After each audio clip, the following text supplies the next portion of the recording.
के आधार पर एक स्थानीय नीति बनेगी। उस स्थानीय नीति को लागू किया जाएगा जो झारखंड की वैकेंसी होगी। झारखंड की वैकेंसी मतलब दरोगा, चपरासी, होमगार्ड, जिला पुलिस, जेपीएससी, जेएसएससी, यानी झारखंड सरकार जो नौकरी निकालेगी, झारखंड सरकार जो बहाली लेगी, उस बहाली में लागू होगा कि जिनके पास स्थानीय प्रमाण पत्र है वही लोग फॉर्म को भरेंगे। इसका मतलब थोड़ी कि आप यहाँ व्यापार नहीं करेंगे, आप यहाँ काम धाम नहीं करेंगे, आप यहाँ रोजी रोजगार नहीं करेंगे, आप यहाँ कंपनी फैक्ट्री में काम नहीं करेंगे। ये गलत है, ये भ्रम है। तो इसलिए जितने भी लोग ऐसे हैं जो इस राज्य के नहीं हैं, आप लोग कृपया भ्रम में ना रहें। हमारा मांग क्या है, हमारा आंदोलन क्या है, उसकी असलियत को समझने का काम करें। और मैं बिल्कुल कहता हूं, जो लोग ईमानदारी से, जो लोग निष्ठापूर्वक इस विषय को समझते हैं, वो कहीं का रहे हमारे साथ खड़े हैं। और साथ ही साथ इसलिए उस भ्रम से बाहर निकलिए। बाकी हमारा डिमांड क्या है, निजी क्षेत्र में 75%, यानी 25% में बिहार, यूपी, बंगाल, उड़ीसा के कहीं के लोग आए, स्वागत है आपका। निजी क्षेत्र का मतलब है प्राइवेट सेक्टर। प्राइवेट सेक्टर में हम लोग का डिमांड क्या है, 75%, बाकी 25% ओपन है, उसमें आप आए, जिसको आना है, जहां से आना है, आपको आने के लिए स्वागत है। हम लोग सरकारी क्षेत्र में क्या मांग कर रहे हैं कि जो हमारा ओबीसी का आरक्षण है उसको थोड़ा इंक्रीज किया जाए और उसको 90% झारखंडियों के लिए। अब सवाल आप करते हैं कि नहीं, जनरल में बहुत ज्यादा छूट जाता है, तो वहां भी नियम है कि जनरल 1 और जनरल 2 में परिभाषित किया जा सकता है। बहुत सारे ऐसे राज्य हैं वहां जनरल विजेता जनरल वर्ग से आते हैं, जनरल 1 और जनरल 2 में उसको परिभाषित किया जाता है। जो जनरल 1 होगा वो केवल झारखंडी भरेंगे, और जो जनरल 2 होगा, जो 10% छूटेगा, उसमें all over India, Bihar, UP, Bengal, Calcutta जहां भरे, कोई मना नहीं है।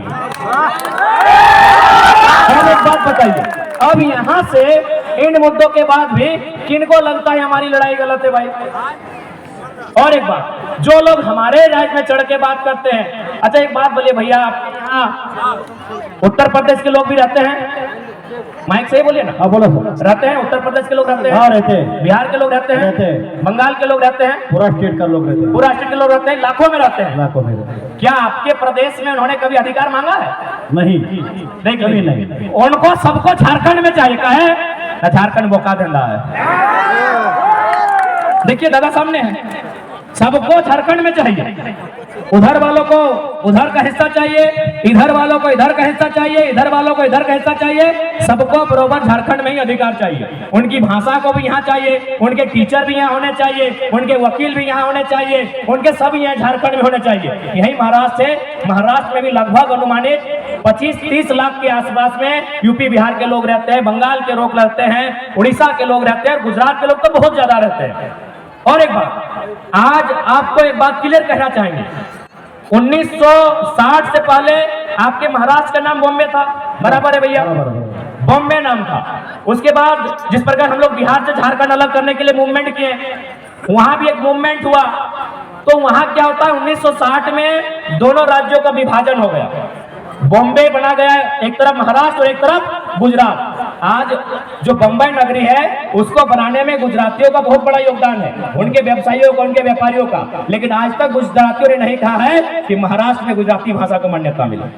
नहीं, कभी नहीं बोला। आज तक गुजरातियों ने नहीं कहा है कि महाराष्ट्र में गुजराती भाषा को मान्यता मिले। तो फिर ये पड़ोसी राज्य वाले बार बार कहे कहते हैं, कभी भोजपुरी को मिले, कभी मगही को मिलेगा, कहे मिलेगा भाई? क्यों? और एक बात सुन लीजिए, हमारी लड़ाई कोई भाषा भाषी की नहीं है, बात को समझिए। हम लोग हर एक भाषा का सम्मान करते हैं, क्योंकि भाषा किसी की माँ की है। भाषा मातृभाषा से जोड़ा जाता है। जैसे हम लोग का किसी का संथाली है, किसी का कुड़माली है, किसी का कोरटा है, किसी का मुंडारी है।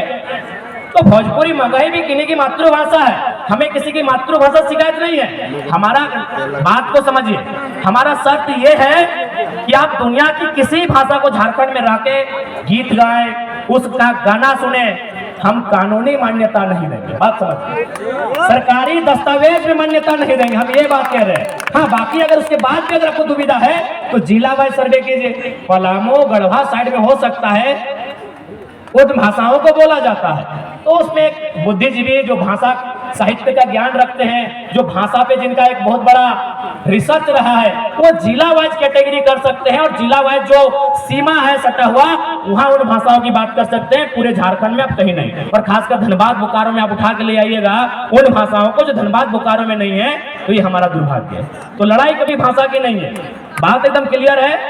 तो इसलिए जो भी लोग हैं इस राज्य के नहीं है, और आपसे तो हम एक संदेश देना चाहेंगे, जब आप महाराष्ट्र जाते हैं तो भाई महाराष्ट्र की आवो हवा को स्वीकार करते हैं, तो झारखंड आए हैं, बिल्कुल झारखंड की आवो हवा को स्वीकार कीजिए।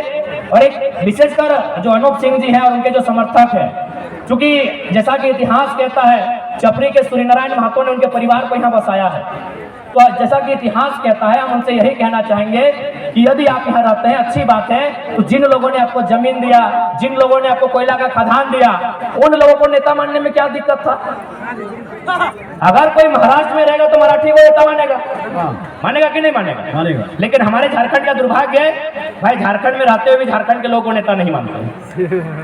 फिर भी हम उनको कहेंगे कि आप निश्चिंत रहे, व्यवसाय करने से कोई रोक टोक नहीं है, नौकरी चाकरी प्राइवेट सेक्टर में, सरकारी सेक्टर में भी कुछ प्रतिशत कोई रोक टोक नहीं है। तो इस और एक बात आपको भी हम कहेंगे, अरे हम तो शुरू से बोले हैं कि बंगाल हमारा बड़ा भाई है, बिहार हमारा मंझला भाई है, उड़ीसा हमारा संझला भाई है, और हम छोटे भाई हैं।